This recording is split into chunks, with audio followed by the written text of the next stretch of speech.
name is Mzugisi Rusi, or Mzu, as a lot of people know me. So I am currently fresh out of the press, vice president of product for identity and authentication for Intersect. Been with the company for 5.5 years now.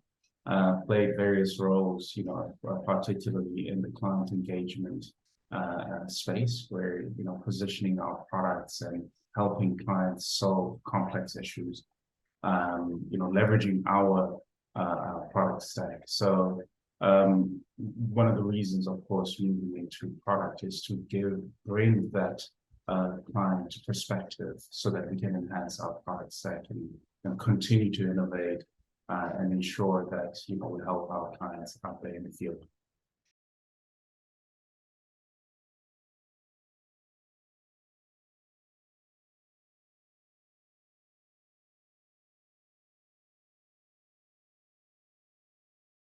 Look, I mean, AI is a big topic. I think it's probably one of the biggest buzzwords right now. So if you speak to people about AI, they get excited, but to your point, there are people that maybe don't know it and don't know the applications of AI actually in the real world. But particularly for the authentication space, AI has become quite an interesting factor in that landscape, right? It's used in various ways to enhance security for our clients, for example, and also just to generally make sure that the user experience is more secure and convenient, right? And that's where AI can come in. And I mentioned some of these various ways in order to get to that point. For example, facial recognition. This is where AI can be used, can leverage the power of facial recognition technology to authenticate users by, for example, comparing a face that you captured before. And if I'm doing a high-risk transaction, you could just say, hey, present your face, right? And the AI engine could check then to say, is this the same face that we've seen before? Is it someone using a deep fake or something like that?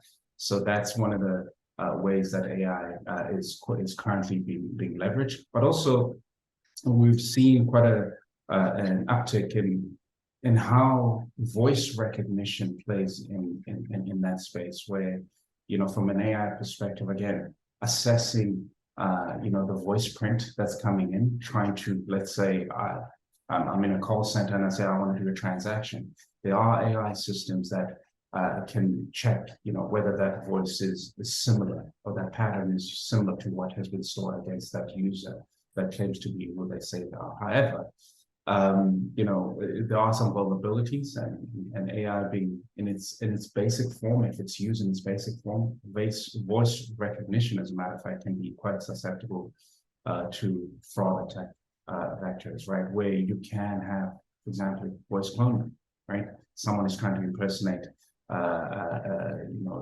someone else, right? So that's where voice recognition, with the combination of MFA, is currently being used, right? Where they say, cool, yes, we recognize you, but maybe there's something there's an anomaly that has been picked up. Let's use MFA technologies that are existing. And another one in the AI field that's quite popular and easier to adopt and has been probably more of a buzzword is behavioral biometrics, right? This is where AI engines actually can be used to analyze a user's behavior, such as the speed of typing. For example, how do I type?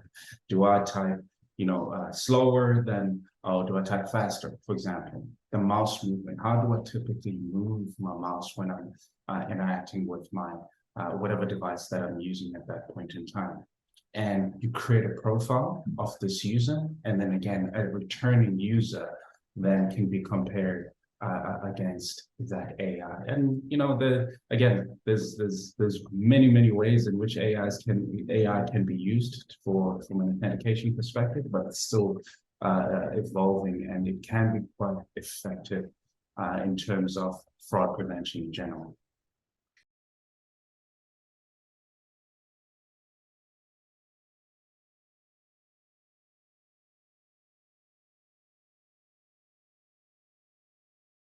Yeah, that's a good one. I mean, technology has become quite accessible to everyone, right?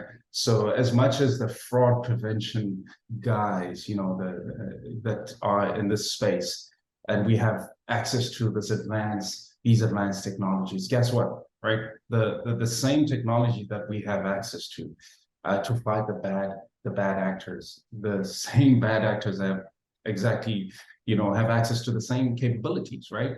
So, and they will not have good intentions, of course, to your point, right? So they can leverage AI to automate attacks, right?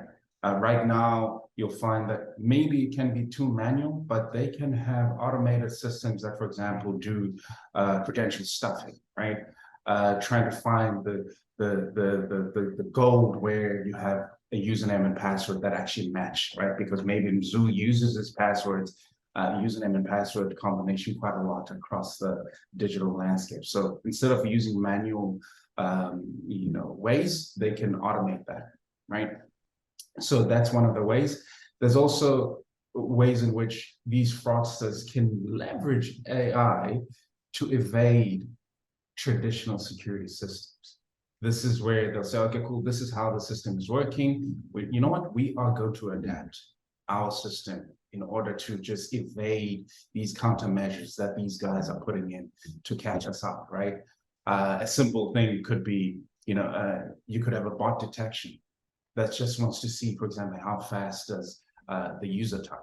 But these guys, with AI can build a system that maybe mimics a user, a normal human that's typing in, right? So it's becoming quite difficult, as a matter of fact, to fight against these guys, because you'll find as well that as data becomes quite accessible, right? It's there, it's in the internet, and as users, for example, we are the weak link, right? The human is a weak link where we give our data quite willingly, and we put it out there. So if these fraudsters can get a hold of that data and leverage AI to analyze large amounts of data, identity patterns, right, and trends, to make sure that they can have or make informed decisions on how to plan their attacks, right? And there are some of these newer technologies that fraudsters can definitely take advantage of. Like there's a new trend, right? Which is, I wouldn't say it's still in its infancy. I think it's gaining traction, but it can pose a great threat in the authentication landscape, and that's deepfakes, right? Personally, this scares me how good deepfakes have become, right? I've watched a few videos where I'm like, oh, is that President Obama, or is that deepfake, right? It's very difficult to tell. But imagine now a fraudster leveraging that to call you. Let's say you are, I don't know, the finance person at the company, and you supposedly get a call from your CEO. It's a video call, right? Teams call or Zoom call or whatever. And your CEO is saying you must perform a transaction, a sensitive transaction. And you are none the wiser, and you could go through that process. So as much as AI is great in terms of helping us fight the bad guys are catching up, quite fast, as a matter of fact.